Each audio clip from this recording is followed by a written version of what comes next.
All right, welcome to the Iron Sharpening Iron Show. I'm your man, Big Jack. This is my man, Walt Talks. This is where we prove we are stronger together, that if each one would reach one, we can all grow and glow. And I am super excited about today's show. Walt, what's going on, man? Big Jack, my man, what's happening, sir? How you doing? Doing well, doing well, doing well. Got a lot of things going on. I mean, I know we missed you last week, so welcome back. Hey, Welcome man, back. yeah, anniversary and all. Well, 30 years of marital bliss. Absolutely. did you say Yes, 30 sir. years? 30 years, man. 30 30 years, years. yeah. Wow, wow, wow. Yeah, man. Yeah. Clearly my So, wife is terrible at making good decisions. She makes bad decisions with extreme confidence, but here we are. You know what I mean? well, Yeah. well, 30 congratulations years. on that. Look, it's funny because two of our guests just celebrated their anniversary this week. I believe it was Monday. I want to say it was Monday. I can't remember the exact day. And Mm, they sent me a picture of the wedding party. And mm. to see myself, and this was had to be 28 years ago. Okay. So yeah, and it's like, wow, I was young and a handsome Slim thing, Trim. right? Yeah. Yeah. So Young I, studly fella, huh? Young I have to stud, share that huh? with you. I have to share that with you. But no, we got Okay. a wonderful show today. We're gonna get in there. But it's some things that was going on. I'm not sure. Some things, you look at social media and Mm-hmm. I know I want to put the disclaimer out there because I'm not 100%. I didn't research it as much. I did check my own refrigerator. So they said there Mm-hmm. was a recall on eggs. Did you Oh hear wow. about that? So there was another I recall, or they definitely moved the level up to one. So if you're looking and buying eggs, so I want to see if I can share that photo real quick because it just had a number on it. And I know normally we don't do this, but I'm only doing this mm, because I don't want anybody to get hurt. And I know we buy eggs mhm. and people, I mean, every almost breakfast and this and that. So let me see if I can Yeah. find that image real quick. But this is the only reason. It was someone else's podcast or TikTok or whatever it was, but I want to see if I could show that just to share this information, and I'm gonna put it up there. So give me 1 second, Walt. All right, so right there, and it's saying, okay, so it was an egg recall update. Nearly 20 million eggs have been recalled across multiple states due to possible salmonella contamination. And then in there, they had a couple of numbers. So if you're looking at that and you look at it, so it's the numbers over there, and I believe it was they look like 1950 or something like that. And then it has another number. So if you can look at that page and if you can pull it up or Google it, make sure you find Mhm. yourself and check your stuff. So I checked my refrigerators and I checked it to make sure that we were good because of the simple fact that you want anybody to get sick or hurt or anything like that Mhm. from contamination. A lot of times we don't see these alerts. So that's my little safety alert for today. But other than that, but again, welcome back, my brother. Glad you're Hey here. man, glad to be back. I had to put a rookie in your seat last week, and Hey it was man, tough. It was tough, man. so I called my union rep when I saw that, and I'm like, I think this guy's trying to replace me, man. I think he's certainly going to renegotiate my contract and probably cut my salary. So I'm already getting nothing. So now I'm just gonna get half of that Yeah, because we got half to or split nothing, that. man. Got to split that with the big fella. You know what I That's mean? exactly what he got paid. Nothing. You're right.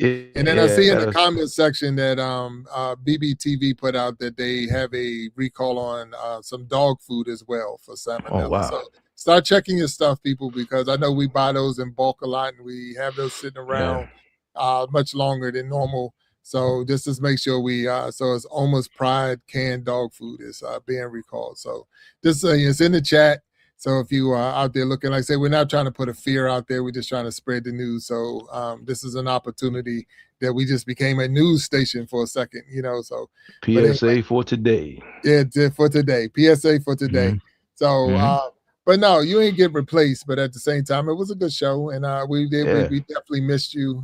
John Thompson was a good guest, great guest, and I think he's going places in the golf world. So, with that being Yeah. said, let's go to this week's show. So this Absolutely. week, that's Absolutely. this I week. know you have a So good one. I know we you got a have a good good one one. coming up. We got a good one coming up. I'm looking forward to having him up on the stage with us. And if you don't mind, we can get him going up here, right? Let's go. Let's get it.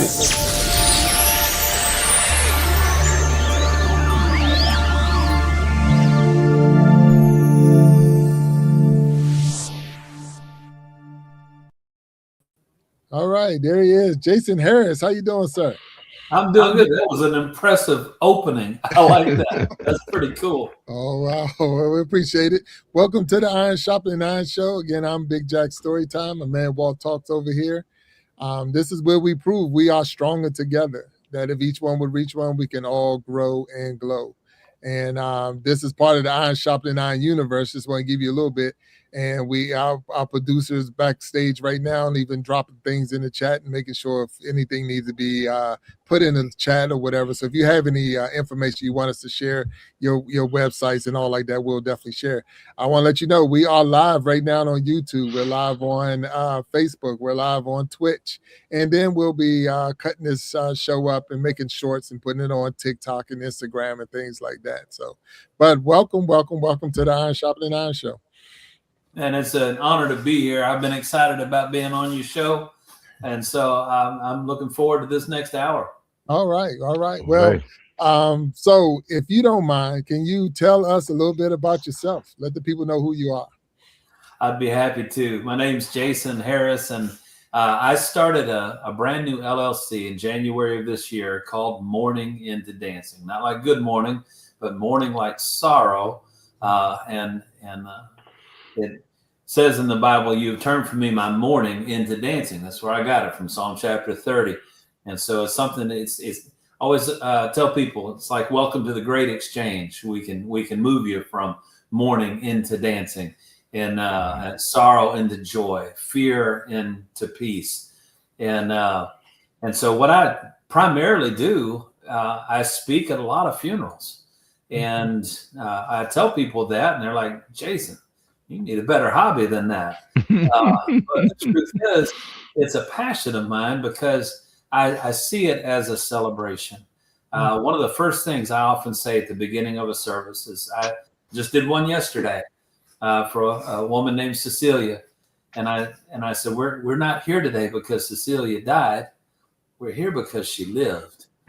And we're here to celebrate her life, not to talk about how sad we are that she's passed away. And people who come to my services are not expecting what they get, because many of us, when we think of funeral, we did a word association game. So what's the first thing that comes to your mind, or the first word that comes to your mind when I say funeral or memorial service or graveside service or anything like that? And it's usually negative. In fact, when I tell people I spoke at a funeral today, you know what they normally say? "Oh, I'm sorry." Yeah, I'm sorry. Yeah, so I'm sorry. I mean, they don't do that to heart surgeons. I performed a heart surgery today. "Oh, really? That's cool. You a surgeon?" But I mean, what I get is, "Oh, I'm sorry." Right.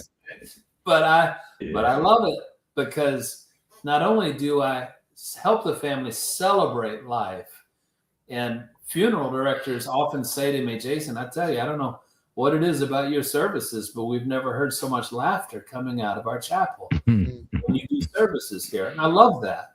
And when people say, "I've never seen a service like this before," I love that. And so it is kind of a unique approach. I got you. All right. Wow. Well, now, how did this all come about? I mean, now, are you a minister, a pastor, or how did this all start? That's usually the assumption. And the truth is, I have about 35 or 36 years of minister experience. Wow. I went to seminary. I got my master's in 1995, about the time, Walt, you got married, apparently. 96. Yeah, 96. 96. Yes, sir. Okay, it was a year after I got my master's degree. And I went to Bible college before that. But here's something most people don't know, Jack. A total of 8 years of preacher training. Ready for this? I had one lecture about funerals. Not one course, not one semester, one lecture. And that's not to cast shade on Bible colleges and seminaries. What I was taught about funerals was kind of protocol. The minister should lead the casket from the hearse to the graveside, or or who you're supposed to greet after the service is over, or things basic protocol. And by the way, here's a list of popular passages to preach at a funeral, like Psalm 23 or John 14. John 14, right? All the things. 1 Corinthians 15 about the resurrection, or John, talking about I'm the resurrection and the life, and John chapter 11. All these things. It's my conviction, as much as I love to preach, don't get me wrong, I'll preach at the drop of a hat and I will drop the hat. But at a funeral, yeah, it's true. At a funeral, it's my conviction that a family doesn't need a sermon as much as they need a celebration. And this is, it's funny, Walt, you just had your anniversary, and happy anniversary, by the way. Thank you, sir. I appreciate that. 30 years, you a dying breed. 30 years. I want you to imagine another 20 years, make it to your 50th. Okay. And those of you who are watching, you've probably seen a golden anniversary. And I have. I've been to 2. Okay, so by that time, the family goes all out, right? They go out, they'll spend a lot of money to hire a live band and get a banquet hall and decorate to the nines. And that husband and wife, man, they are dressed in tuxedos and formals and they're going crazy, right? Now imagine they invite someone to MC it. They invite a speaker. Imagine how everybody would feel if that speaker got up and said, today I want to preach you a sermon about 5 keys to a healthy marriage.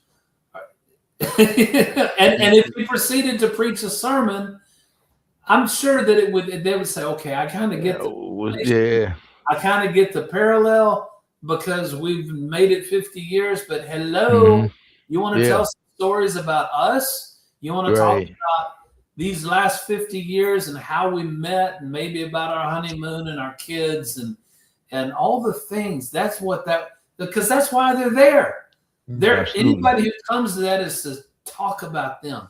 So I don't understand why we can have someone come to the end of their life. And let me tell you an illustration that I often use, if I may. And I say this at a lot of the funerals that I speak at. I'll say, just to kind of set the tone for today's service, I want you to, who here likes the Olympics? And I'll ask, that's most everybody, because the Olympics are awesome, right? That's these athletes from all around the world competing on a world stage in front of millions, if not billions of people. And have you ever seen an Olympic athlete win gold for his country? To just look over at the judges and say, you know what? I don't want to make a fuss. Just put that medal in a box and mail it to me. Here's my address. No one has ever done that. We make a fuss, right? And they take the athlete and they'll put him on the highest of 3 platforms. Yes, sir. And they raise the banner of his country and they play the anthem. And when the camera zooms in on his face, what do you almost always see? Tears. You see tears. And that athlete isn't sad. Right. He's not sad because his race is over. He's looking at everybody in the stands, especially the ones who believed in him and who were supporting him, and they're watching him, and they're all saying, man, look what you did. Look what you accomplished. Look at the lives you're inspiring. And so I'll use that illustration, and then I'll motion down toward the casket or the urn or the photograph there at that funeral. And I'll say, don't you understand that today this is his platform? You are the banner. You are the anthem. And today there's going to be tears, but it's going to be because we're saying, look what you did. Right. So that's what a funeral should be. It should be a celebration, and a celebration of a lifetime. Quite literally, you're celebrating the entire life. That's why I'm passionate about what I do. Yeah, no, and then you hit on some really good points, and I appreciate what you're sharing. The thing, I guess, like I say, because even in seminary, they don't teach it. They don't teach that, in Bible college, really, that celebration. So you had to go, to me, in my mind, I'm thinking you had to be at a bad one to say, I'm gonna do it like this if I ever had Right. to get one. So did you have some bad ones that say, man, I'm never gonna do it that way. I need to do it this way. If I cast my memory all the way back to when I was a kid, and the very first funeral I went to, I remember being a little creeped out because there's a dead person up there, right? I'd never seen with my own eyes a dead body. I was a child. Oh, wow. And Right. so you walk in and things begin making their markers in your mind, right? And so I hear organ music playing with that high tremolo, the and you hear recorded voices of the singing, what we used to call canned music. Of course, remember, this is like 50 years ago, just about. And everybody dressed in black, and everybody just almost whispering, and I wasn't supposed to make any kind of noise. And I was glad they had peppermint candies in the lobby, that sort of thing. But it was, it was very traditional. And anyone watching can also, you can picture in your mind, a preacher getting up and saying, "We are gathered here today to," and already you're thinking, why is he talking like that? I mean, what is he, lurch? And now I don't want to broad stroke, brush this in saying that all preachers do bad funerals. My father's a preacher. My father's been preaching for 65 years, and he's 83 years old. And just yesterday, he led the life celebration of his own brother. I couldn't even be there because I was speaking at another service. But I went to his house early yesterday morning, and I visited with them. My father does a great funeral, and partly inspired me in some of the things that I do. But there are a great many traditional funerals that it's just the preacher reads an obituary that was handed to him. It's even called the clergy record. Yes. Handed to him 10 minutes before the service starts. He stumbles through the names, mispronounces a few names, and then you never hear your loved one's name again. They'll start talking about heaven for the next 20 minutes. And I'm a fan. I'm planning on going. I think there's a place for that. But I think that a funeral service should be a celebration of their life. And that's but there's so many things, guys, that not only is the service traditional, one of the reasons that I'm so passionate about what I do, I take the opportunity a lot of times to try to educate the people who come to the funeral about things to avoid saying, because who here has had a class in high school about what to say to someone who's grieving? Nobody. And so what we get are all just the platitudes and the things that we've picked up here and there. And I can promise you, if the first two words out of your mouth are "at least," you need to shut up and don't even finish that statement. That's a great point. That is and that's very common. Yes, very common. At least he's in a better place. At least she isn't suffering anymore. At least God won't give you more than you can handle. And you just kind of want to punch them in the throat when they say things like that. There are better alternatives. Wow. And they mean well. And they definitely mean well. They do. They absolutely mean well. I'm teaching a seminar tomorrow in Fort Worth, a free lunch. And it's to help people understand what to say, and what not to say, and how can I better support people who are grieving. But it's also just for grief support for people who have lost a loved one. Because the truth is, we need help. We absolutely need help. Everybody has the idea, well, not everybody, most people, when they lose a loved one, even if it's a completely unexpected loss, we just kind of think, well, surely I'll get over this. Hopefully I'm going to reach a point where I get over this. And the thing is, we don't get over it. There's a couple of things that I say about grief, but I'll wait if you have another question for me. No. So one did come up in the chat. So, and we didn't cross that path yet because you mentioned Fort Worth. So where are you located? And so they're saying Fort Worth, and I'm sure for anyone that's Fort Worth, Texas. So I just moved to Arlington about 2.5 months ago, almost exactly 2.5 months ago, 1st of June. I was living down closer to Austin, between Austin and Waco. But I'm back up in the Dallas-Fort Worth area now. Arlington, of course, is where AT&T Stadium is and where the Rangers play and all that. So I'm right in the hub of all the activity of Dallas and Fort Worth. And I'm excited to be here because, I mean, there's a lot of funeral homes in this area. I know that's not why you moved to a highly populated metroplex area, but the more funeral homes that can use my services for families that either don't want a traditional service or they want someone who, is really going to celebrate the life of their loved one. And there's a few funeral homes that actually already know about me and have started using me. But that's where I'm located. It was a long answer to say I'm located in the Dallas-Fort Worth area. Yeah, and you're good. Yeah, that was perfect. So let me, I want to share that since you said you're going to be keynote speaker. So I just want to put that up there real quick. So for anybody who might be able to see, at least see it when it come up on the screen. So it says free lunch seminar. So is that it? That's 5 it. questions that will change your life. August 17, 2026 from 12 noon to 1 p.m. And that's at 6301 Granbury Road, Fort Worth, Texas. And so there you are. So you can see it while you're watching. Anyone who's watching this, if you're in the Fort Worth, Texas area and you want to come and meet Mr. Jason Harris, he'll be there at that location. And plus, he says free lunch. So, hey, if nothing else, I want a free meal.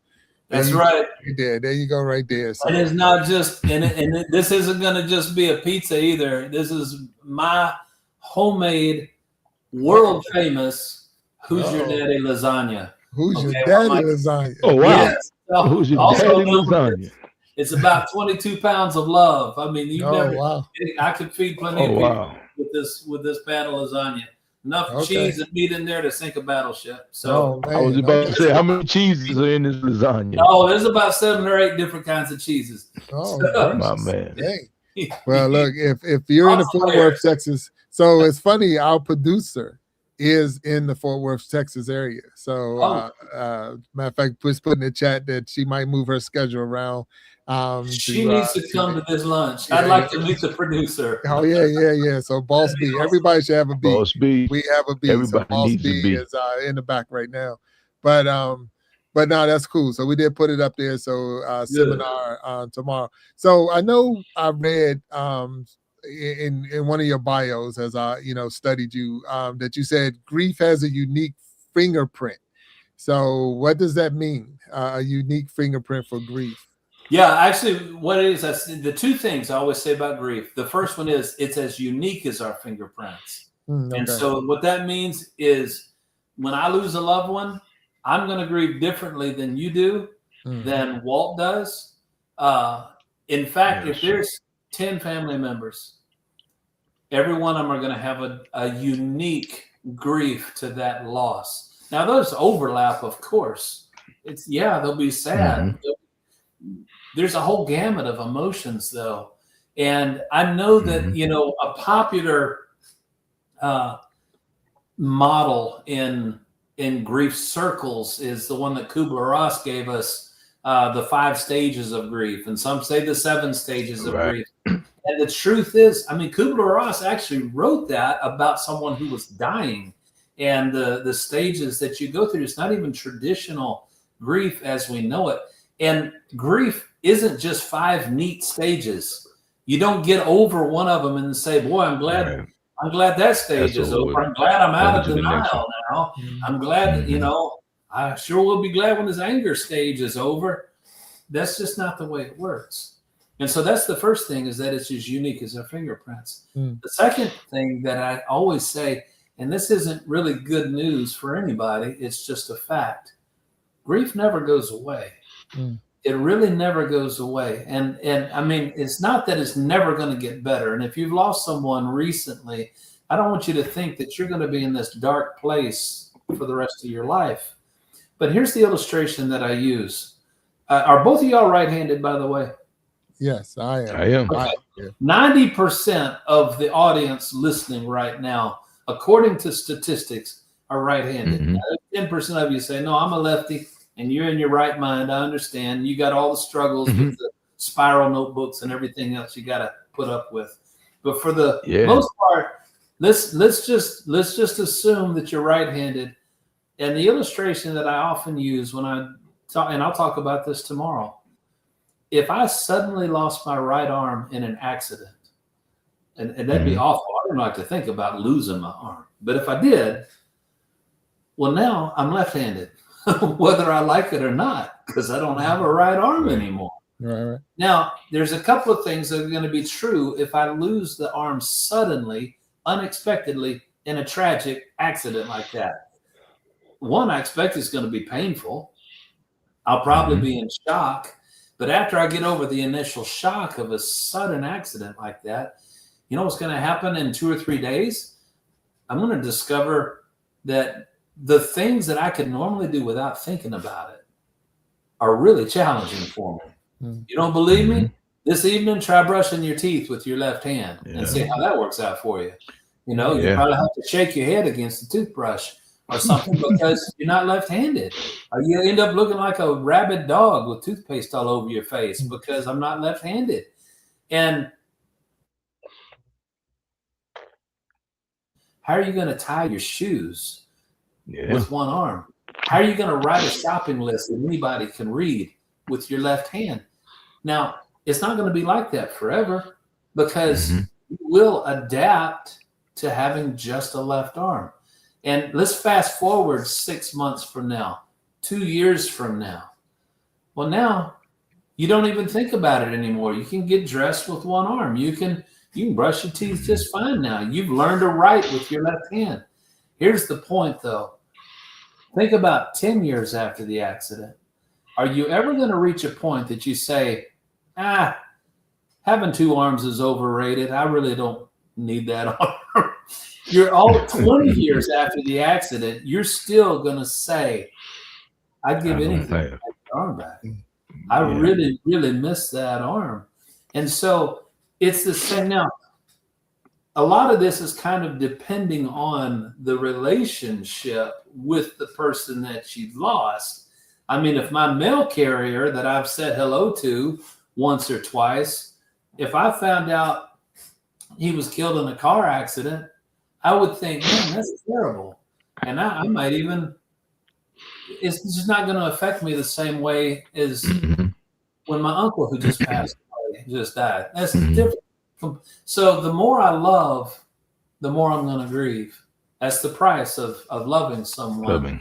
Is the deeper the grief is. That's true. But you'll always say, my dad's mother passed away in 1999. Okay.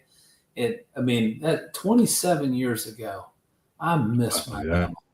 And since one of her sons just passed away and that service was yesterday, I was looking at the slideshow of my uncle that, they put together. You've seen them. And I saw several pictures in there of his mother, my mama.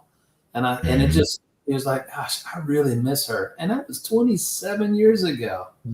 And so it's as unique as our fingerprints, and it really doesn't go away. But I'll say a third thing about grief, and I'm kind of giving a preview of tomorrow's seminar, but it can be so unexpected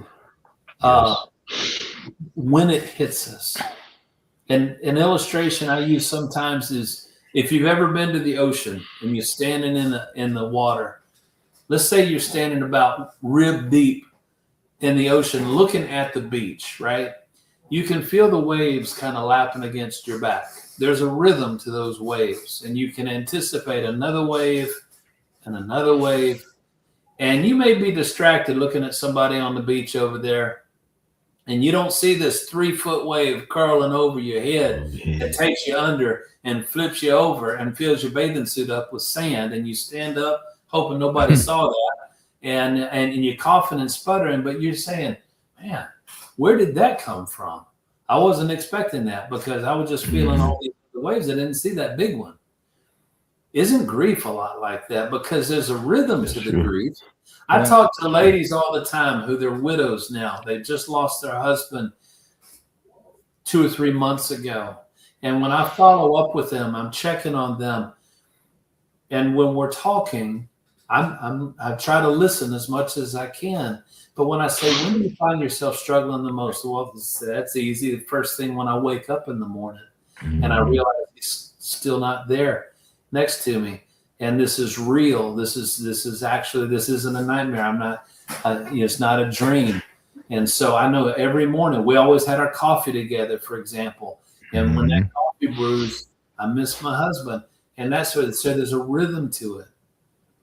But they all, well, almost all of them talk about, sometimes I can be just driving down the road though. And it's not a song that comes on the radio. It's not the smell of coffee brewing in the pot. It's not the smell of his cologne that somebody else was wearing or something like that. I just minded my own business. And all of a sudden I have to pull over because I'm crying so hard I can't even see the road. And it's like that. Or I just washing dishes. I'm just minding my own business. And it hits me out of nowhere. So grief can be very, very unpredictable. Unpredictable, yeah. Now, and a big thing too, and things you notice, and we'll see that a lot of times some people don't have the time to grieve yet because they're still trying to prepare, trying to, put funeral arrangements together and this and that, and get, the big change because that person is now no longer there to do certain things, that they find themselves I don't have time to grieve. And then comes the breakdown, then comes the, and they feel guilty because I don't feel sad yet, or I don't feel upset yet. Or like you say, they might have that mindset. They might have the mindset of, I'm celebrating life and y'all are expecting me to be crying. Like, you don't act like somebody. It's like, you don't know. So it's like, let me grieve the way I'm going to grieve. Like you're saying, let me grieve my way. And then when I'm there, I miss that person. But I'm going to ask you this, Jason, do you find it harder or easier based on the years of that person's life? So a young person, let's say we had a person that was 10 that lost their life, over a person that was 80. Do you find it different in your approach as far as delivering that message? Oh, it's a great question. And 100%, the hardest funerals for me to speak at are children, the unexpected deaths. It's kind of a toss-up between children and suicide. Suicide is suicide's a different kind of grief. And if you're listening to this and you've had a loved one take their life, something that's really at the forefront of that grief is the anger. And then you feel guilty for being angry, but then you're also wrestling with your own guilt because it's like, maybe what if I would have answered that text, or what if I would have reached out to him, or what if, and it's called a circle of regret. It's a circle of regret. Get out of it. And it's if only, if only, if only, if only. That's very common with grieving anyway, but it's really exacerbated when someone takes their life and they're a teenager or a child who's getting bullied at school, or even a senior adult. It's not uncommon for, I can't handle this pain anymore. I can't handle this diagnosis I just got, or whatever. And so suicide services are difficult because you kind of have an elephant in the room, so to speak. Same thing with drug overdose or alcoholism or various things like that. Even murder. Murder victims, those are difficult. But to steer back to what you were saying, it's a very, very difficult service when a child. Now, I can segue into the 5 questions, because the 5 questions can still bring a lot of comfort and even laughter. But I'll tell you, one of the hardest chapters in my book to write, it wasn't in the original manuscript, because I was kind of hiding from it. And without going into the whole story, I can just tell you the title of that chapter is, I Just Want to Know Why. I hear it all the time. And especially when a child dies or when a young person dies. And I mean, I just spoke at a service in Arkansas in December of a young man. I have a child his age, he's 34 years old, and had just opened his own law firm. And everything was great. And that's, you know, to me, that's still a child, because I mean, I'm 57 now. And so, you know, it's the unexpected deaths, and we want to just scream at the air sometimes. Why? And the truth of the matter is, and this is very difficult to even talk about, but really when we ask that question, we're not really expecting the answer as much as we're saying, I object. You know, this wasn't my choice. This certainly wasn't what I wanted to happen. You know, because I've gently pushed back before. Imagine if God himself, whatever belief you may have, but if God himself could speak into this room in an audible voice, like Charlton Heston and the 10 Commandments or something, you know, out of a burning bush, and say, I'm going to tell you exactly why I took your husband, your child, your son, your baby, or whatever. And he says, in my sovereignty and my wisdom and my plan, this is exactly why. How are you going to answer that? What are you going to say? Are you going to say, well, okay, well, now I know. Now I know the answer. Thanks. I'm good. Because even if I knew the answer to that question, it's still going to be sad. I'm still going to be angry. I'm still going to be upset. Knowing the answer is not going to make anything better. But yeah, so that was a lot of words for. Oh no! It can be a lot harder in some cases. And just like you said, the juxtaposition is when I'm speaking at the celebration of someone who lived 97 years. And it's like they lived a full life, but I mean, we're still sad. Oh yeah. But it is, you know, those are definitely easier and sometimes almost more fun to do. But just because of what I've developed as just kind of the structure, if you will, of my celebrations, young or old, usually produces a lot of laughter through the tears. And one thing that I always say is laughter through tears is a very healing emotion. And so it's a good thing. It's a good thing when we're crying and laughing. All right. Go ahead, Walt. I see you got a question for him. Oh, no. You know, like many people, I've been to a few funerals, and I've driven a limo part-time. So I've worked at a few funerals and driven the family. Has it been, well, for my experience has been, well, two things. One, the one thing that we all will have to experience, many people are never prepared for. I mean, the one certainty in life, even before taxes, is death, right? The greatest cause of death is life. Is that how that goes, right? The greatest cause of death is life. I mean, that's it. Yeah. So, you know, what I've found is the people who are not ready to die, for lack of, not excited about dying, but understand that they are out of here at some point, which I'm one of those people. Those, it seems to me, the people who live best lives. I mean, when I say best lives, I mean make the most out of the lives that they have, the moments that they have. Because let's be clear about this, we don't control anything, right? And right. I've had a few friends who have died, who have had terminal diseases, and each one of them has told me that I didn't start to live until they told me I was going to die. And that is a humbling thing, man. That is like when someone tells you, like, man, I didn't start to live until they told me I was going to die. And it's kind of like the old adage, you know, if you knew you only had so many days left to live, what would you do? Right. And if you weren't doing it, then that's what you need to do, because nobody knows. The only difference between us and someone who's been diagnosed with a terminal illness is they have an idea of a time frame, but we could be gone before them. Yet we, the living, so to speak, we still don't make the best of it. And then when you see people who have made peace with it, you know, if you get to go through the transition, and you know, people make peace with it, and the folks who have done all they can do for that person seem to have the most peace at the funeral. The folks jumping in the casket seem to be the people who didn't do for that person what they should have done. And that has been my experience. So is that your experience also?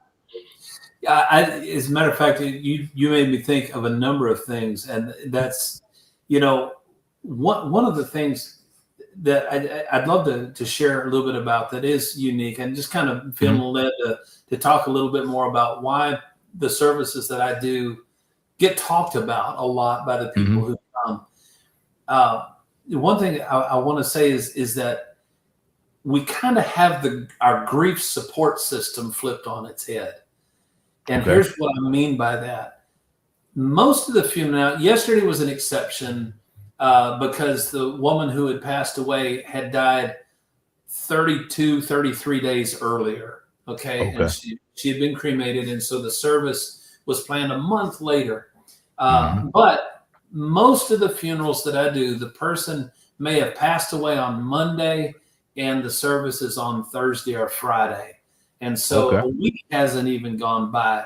And I want you to think about, in the last service that I did that was like that, the death was completely unexpected. The man was only 64 years old.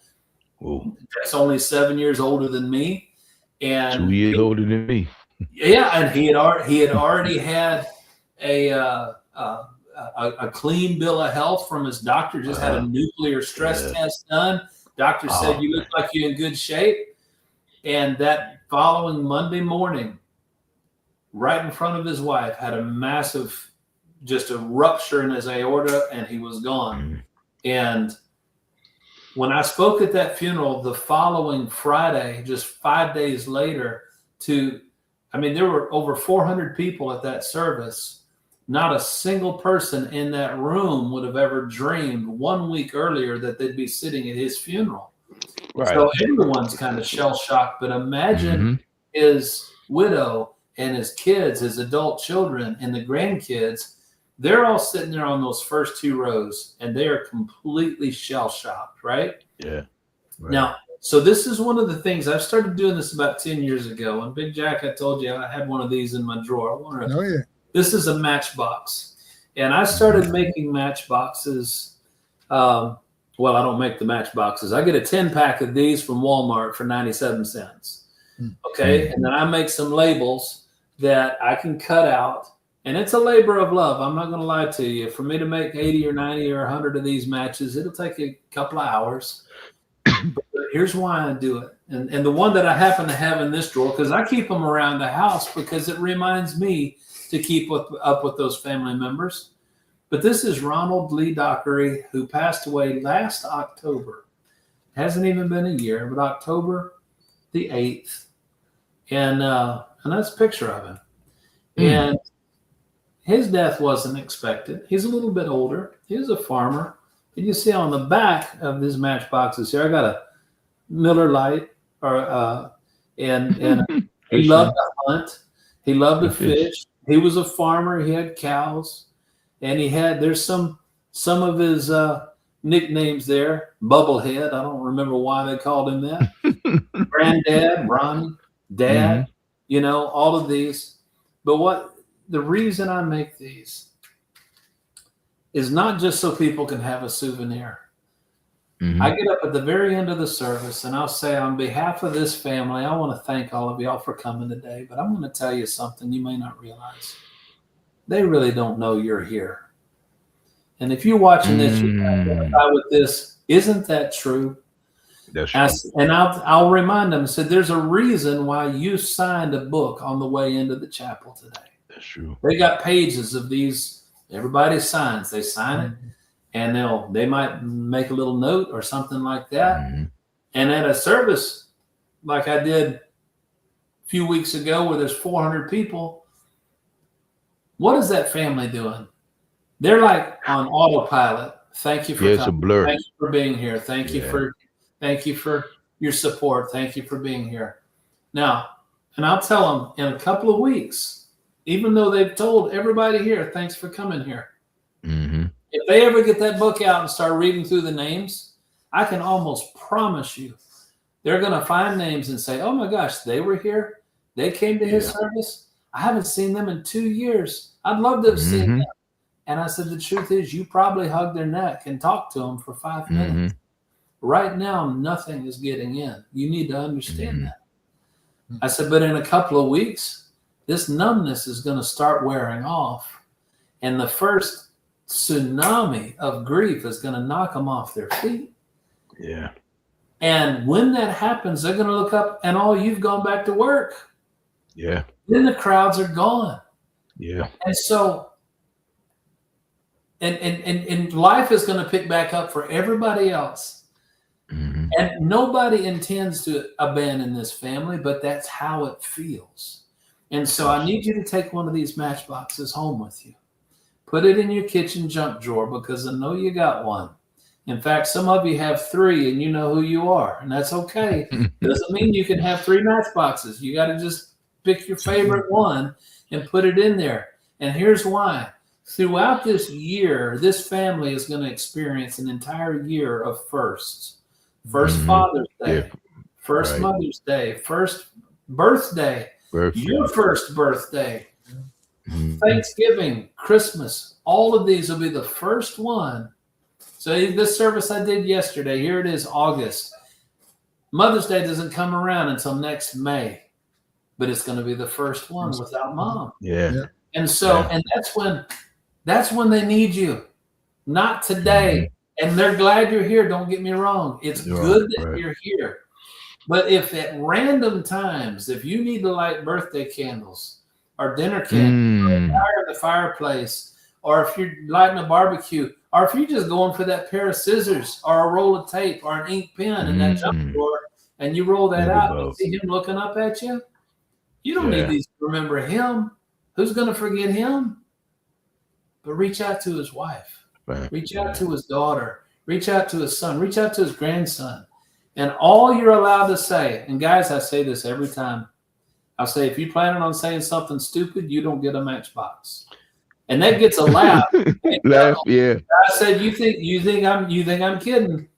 Yeah. But I said, if the first 2 words out of your mouth is at least, you just need to shut up and don't finish that statement. I said, what you need to do is more of what we did today with these 5 questions. And all I want you to say is, hey, remember those matchboxes that weird bald guy gave us at your dad's funeral? I don't even remember his name. I just thought he's never going to shut up. But we use those today, and I just want you to know I really miss him. I can't pass the lake where we always fish without thinking about him. I really miss him. Right. You know, those things matter. You know? And so, and I tell you, I never get tired of 3 months after a funeral, a family member sending me a text message with a picture of the matchbox saying, somebody sent this to me today and told me they were praying for me or that they were thinking about me. And that meant the world to me. Thank you so much for doing that. And so the 9th chapter of my book is called Lessons from a Hobbit, a Grief Dog, and a Box of Matches. And that's the box of matches. The Grief Dog reminds us that it's not about what we say to grieving people that they need so much as they need our presence. The new version, I got a new version of my book here with me, and the new dedication page, I dedicated the original book to the reader. So if you read my book, it's dedicated to you. But I have a new dedication, and if you can see that, there's a dog there named Mac. Mac is a grief dog, and he passed away in February of this year. Very sad, but in Mac's short life since 2018, at a funeral home, Williamson Memorial Funeral Home in Franklin, Tennessee, That dog has served over 5,000 families. And what does he do? What Mac would do is when there's a grieving family, now they didn't just spring him on everybody. Some people don't like dogs, and I got to wonder about their soul. But Mac was trained. I mean, they pour thousands of dollars into the training of this dog. And you know what that dog does? First of all, dogs are very intuitive. They know who's grieving, and they'll walk over to that grieving widow or that child or grandchild, and they'll sit down. He'll sit down right at their feet, put his big white fluffy head right in his lap, and he looks up, and you know what he says?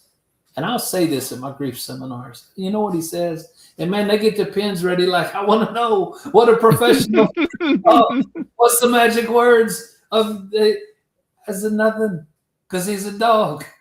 And dogs don't I mean, can you imagine if that grief dog looked up and said, well, at least he's not suffering anymore? I mean, the dog doesn't say stupid things like we do. But so he's there to show his presence. Thousands of dollars on a grief dog when he can't say anything. And the reason he's so effective is because everything about his presence says, I'm not going anywhere. Yeah. I'm going to sit right here with you. And I'm just going to let you hurt. Yeah. You can pet me if you want. And so I tell people, this is what I'll say tomorrow when we're eating lasagna, is just be a dog. Learn to be a dog. Now, don't ask people to pet you. That'd be weird. But just be a dog. It's not about at least, or God won't give you more than you can handle. Nobody wants to hear that. Nobody wants to hear any of your platitudes. They don't want to hear your advice. They don't want to say, well, you need to get more rest, or you need to be sure and do this. No. Be a dog and use a matchbox. Use something that reminds you to stay on the journey with the family. Mm-hmm.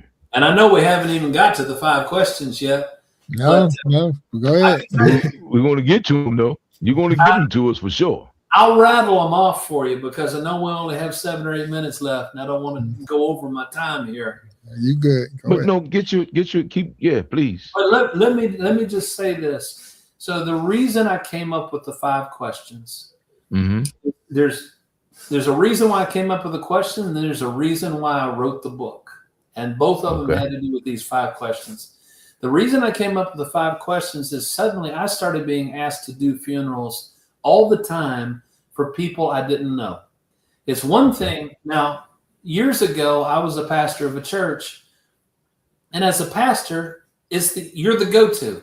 It's the expectation. Why? Because pastors can marry them and bury them. If you need a wedding, call the preacher. If you need a funeral, call the preacher.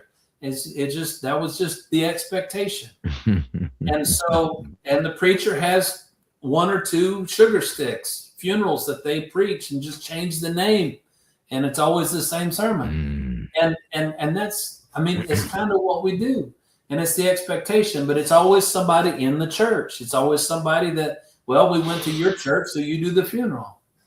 Well, now when word got around, Jason does a pretty good funeral. And there's a lot of laughter. I mean, funeral directors speaking in the back saying, what's going on in there? It sounds like a comedy club, you know? And so as I started being asked to do more and more funerals, I thought, well, how am I going to celebrate the life of somebody I didn't know? And so if I can ask these 5 questions to as many family members as I can, not only is the service that I'm going to do going to be very personable about that person, about their life, but I use the same questions to interview the crowd, and nobody's expecting that. And so what the questions are, just to rattle them off, is what did you call this person? Because that's the first question, because I don't want just the obituary name. You imagine how I would have felt if somebody would have got up at my grandmother's funeral and talked about Mabel Lee Harris just because that's her name. I'd have said, who? Because I didn't call her by her name. That's my mamaw. Right. And when I hear mamaw, that means chocolate-covered tea cakes and train wreck ballads and Froggy went a-courtin' on the guitar and all those things. That's who I think of when I hear mamaw. And I want to hear the other nicknames and terms of endearment and the things that we love. And, you know, sometimes when I get to this part of the service, the family learns things. They didn't know that people at work called him Slick or whatever. About that. Yeah. And so they hear other nicknames. The second question is my favorite one. If you could describe your loved one with just one word, what would it be? I'm not asking for a speech. I'm asking for a word. And when I am doing a family intake and I'm meeting with that family, I ask them to write it down first. Here's why. I can ask 10 family members that question. You know how many answers I get? Different answers? 10. 10. Almost 100%. every time, even if they write it down first. And it always blows my mind. My mama was funny. She was brave. She was sweet. She was kind. She was generous and all of this. But when I get to that part of the service and I look out at the crowd, what are we leaving out? Just raise your hand. I'm not asking for a speech. I just want one word. And it's like popcorn all around the chapel. You're hearing it just rain down on the family. She was beautiful. She was amazing. She was funny. Her laughter would just light up the room, whatever. And there's smiles. And at this point, you feel the room literally relax. Right. And it's like he wasn't kidding. Because I say at the beginning of the service, today, this isn't a funeral home chapel. Because that's depressing. Who wants to sit in a funeral home chapel? Today, this is a giant living room. And we're going to sit around with his family. And we're going to celebrate Bob. We're going to celebrate Lee or whoever. And then just the last three. What's one of your favorite memories? This is where a lot of the belly laughs come from, because most of our favorite memories is when something crazy happens. I'll never forget the time that, and fill in the blank. And you get crazy stories and fun stories and the things that I share from the family. And this is where tears and laughter is just all over the place. The last two questions are a little more emotive and serious. I want to know, what's a life lesson that you gained from your loved one? What did they teach you? And that's always very profound. But the very last question, if your grandmother could speak to you just one more time, what would she say to you right now? What would she say to you today? And man, but just very quickly, what inspired the book, what inspired me to write all this stuff down, was I was sitting down on an airplane getting buckled in about 3 months after I started using these 5 questions. And I could rattle them off in my brain like clockwork. And if you haven't figured this out by now, if you sit next to me on an airplane, we're going to be friends. I'm that guy. Absolutely. I was just meeting people and talking to people. This lady was sitting next to me, and she finally asked me, after I'd already asked her, what do you do? How many grandkids do you have? Are you coming or going? Is this business or pleasure? Blah, blah, blah. And she said, well, Jason, what do you do? I said, well, hold on to something. I speak at funerals, but my passion is grief support. And her expression changed. And she said, my gosh, where were you 2 years ago when my mother passed away? Wow. She said, I really could have used you then. And what naturally fell out of my mouth was, do you mind if I ask you a few questions about your mom? I've never done that before. And it was, and you know what she said? I would love that. Nobody lets me talk about her because they're afraid it's going to make me sad. People want to talk about their loved one. And so I began asking these questions, and this perfect stranger and I began laughing together. And then by that 5th question, we were both crying together. And I got a text message from her. This was 10 years ago. I got a text message from her about 3 hours after we landed. And that text message simply said, you have no idea how much I needed that. And I thought that was so simple. I need to write this stuff down. Yeah. And so that's what kind of gave way to writing about the 5 questions that will change your life. There's 2 other applications to these 5 questions that are in the book. But I tell you, it's not what we say, it's what we let them say, and validate what they're feeling. Listen to them, show up, be present. It's not about you giving them advice. You need to show up and just be there. So I know we're out of time, but man, I I hope I can come back sometime because I really enjoyed talking to you guys about this. Oh, wait a minute. No, we're good. Jason, I want to put the book up there for those who are watching, and you can see that's the book right there. Good Grief, Celebrate Your Life, Jason Harris. And where could we find the book? Well, it's going to be on Amazon soon. It's not quite on there yet, but if you drop that title in Google, it'll give you a few platforms that it's on. This new edition of it, you might find the old one. I wrote it 6 years ago. This is a brand new edition with 2 or 3 new chapters, the reason why I've rewritten it, and some other things like that. But there will be an audio version available in just a couple of weeks. Not quite yet. And by the way, I didn't write this book to sell it. Even though it's going to be for sale, the vision wasn't so I could make money, selling the book. I love giving these away after I do a funeral. In fact, the very first one, I had 10 copies that got sent to me because they just dropped. And so I gave my very first one away to the daughter of the woman who passed away and whose service I did yesterday. And I love to sign it in loving memory of your loved one. And I want you to know, if you're listening to this, I don't care where you are in the United States or Canada or the world, there's no place I won't go to come and speak at a funeral. If you have a loved one that's on hospice, if you have a loved one that's recently passed away, if your loved one was cremated and you never had a service, I'm telling you, you need to celebrate your loved one's life. That's why it's called Good Grief. Celebrate your life. The book is about grief recovery, but it's also sounding like Charlie Brown. Good grief. Yeah. Celebrate your life. And it needs to be celebrated, and I can help you do that.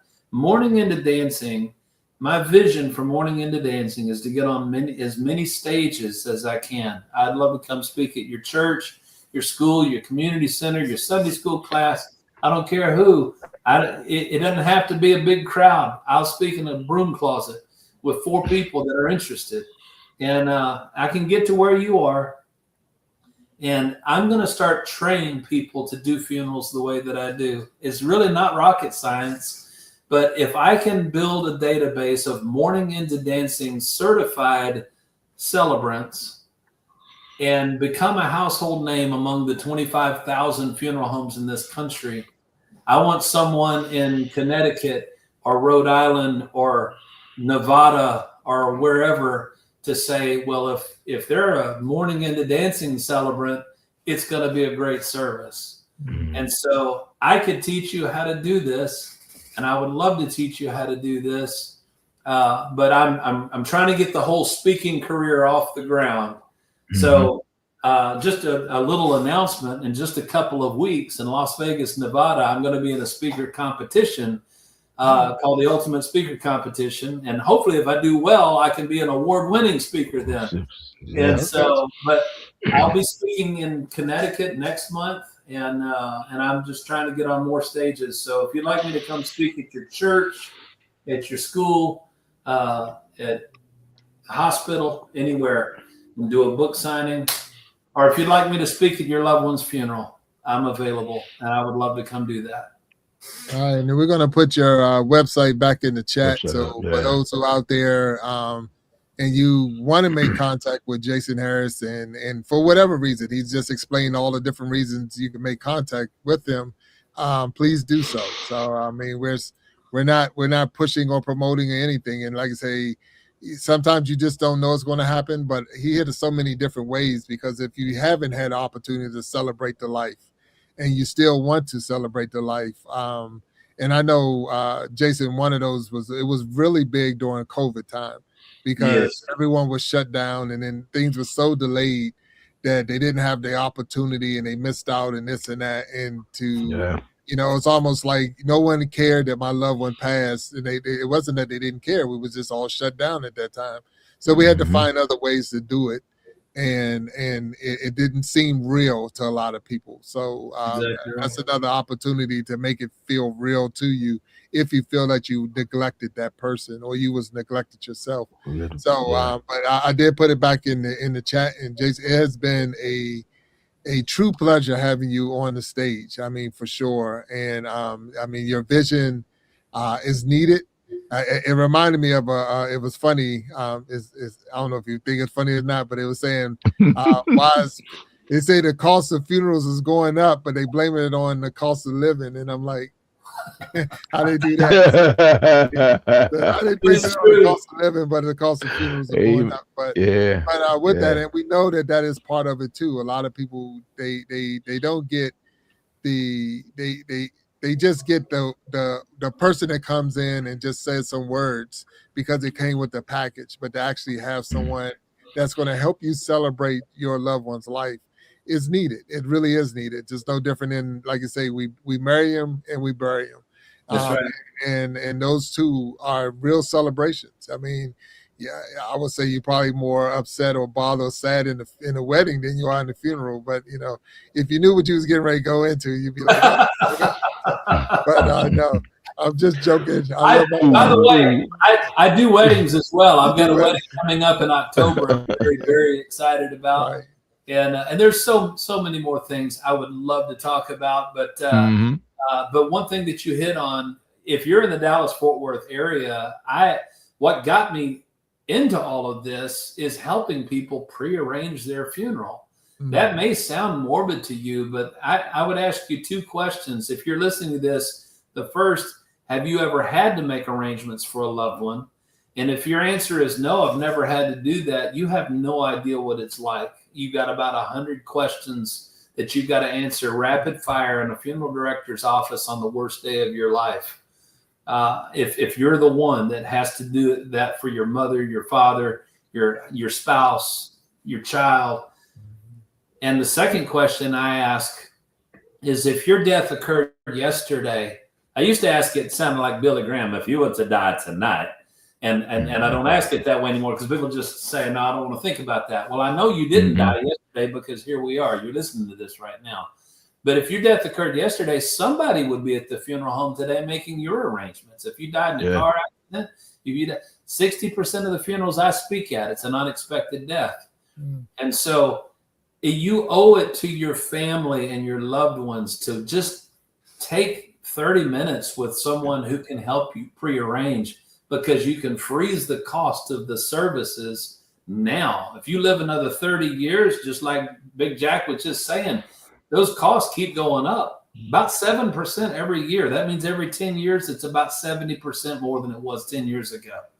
But you can freeze the cost and you can pay it out in 3, 5, or 10 years, and it's insured. And so if you're only paying $60 a month for a funeral service, and I step in front of a bus next week, don't do that, by the way. I don't recommend. No, don't do that. But if you are in an accidental death, nobody has to keep paying for it, and it's all covered. And people don't even know you can do that. Less than 17% of the people watching this have prearranged their funeral. So I can hook you up with that too. But I encourage you to do that. And so that's something else. But I love to meet your producer. Tell her she lives in Fort Worth. We'll catch her in a minute because she's gonna meet us backstage. So Jason, we'll ask you to hang over. Don't go anywhere as we close out this show. But Walt, I appreciate you again, my brother. Go ahead. You got something? I know you got something. Go ahead. But no. Just say, man, just wanted to compliment you on your haircut, man. Nice haircut. I love your haircut, man. We can ride the windows down. Nice haircut, man. Absolutely. No, I'll be at the barber tomorrow. I'll be at the barber tomorrow. It won't be your style, but I'll be at the barber tomorrow. Yeah, man. It's just like, man, nice haircut, man. Barbershop days are gone. You got a good conversations, but that's 2 hours of my life that that you never get back, Jack, when you're sitting in the barbershop, man. So make the best of it, bro. I'm gonna rock it out tomorrow. So, but anyway, my man. Jason, it's been a pleasure. everyone out there watching and those who are going to watch, we say we thank you for tuning in to the Iron Sharpening Iron Show, part of the Iron Sharpening Iron universe. We thank Jason Harris for being with us today. A lot of good information. Like I say, it was a movie I watched. I think it was Predator, one of the Predator movies. I think Predator 2. And he said, everybody want to go to heaven. Nobody want dead. Nobody ever want to go to die, but you want to go to heaven. But it is part of life. It just as much as life, there's going to be death. And we know that's the one thing that we will have. And sometimes you got to be prepared for it. And the more you are prepared, I don't say it's ever going to be easy. Like you say, grief is going to be hard and it's going to have some moments and it's not going to go away. But you'll learn to celebrate that life and not so much mourn the life. And so good grief. Thank you. And I want you to go out and buy that book. And we're going to be talking with Jason Harris later, because we'll get him back on this stage because I know it's a lot. We barely scratched the surface, so we got so much more to talk about. But until next time, we're going to ask you to continue to tune into the Iron Sharpening Iron universe, continue to hang out with us on all the different shows and all the different content creators that fall under the universe umbrella. Until then, have a safe week. We'll talk to you later. Peace. Stay back, Jason, please. Thank you.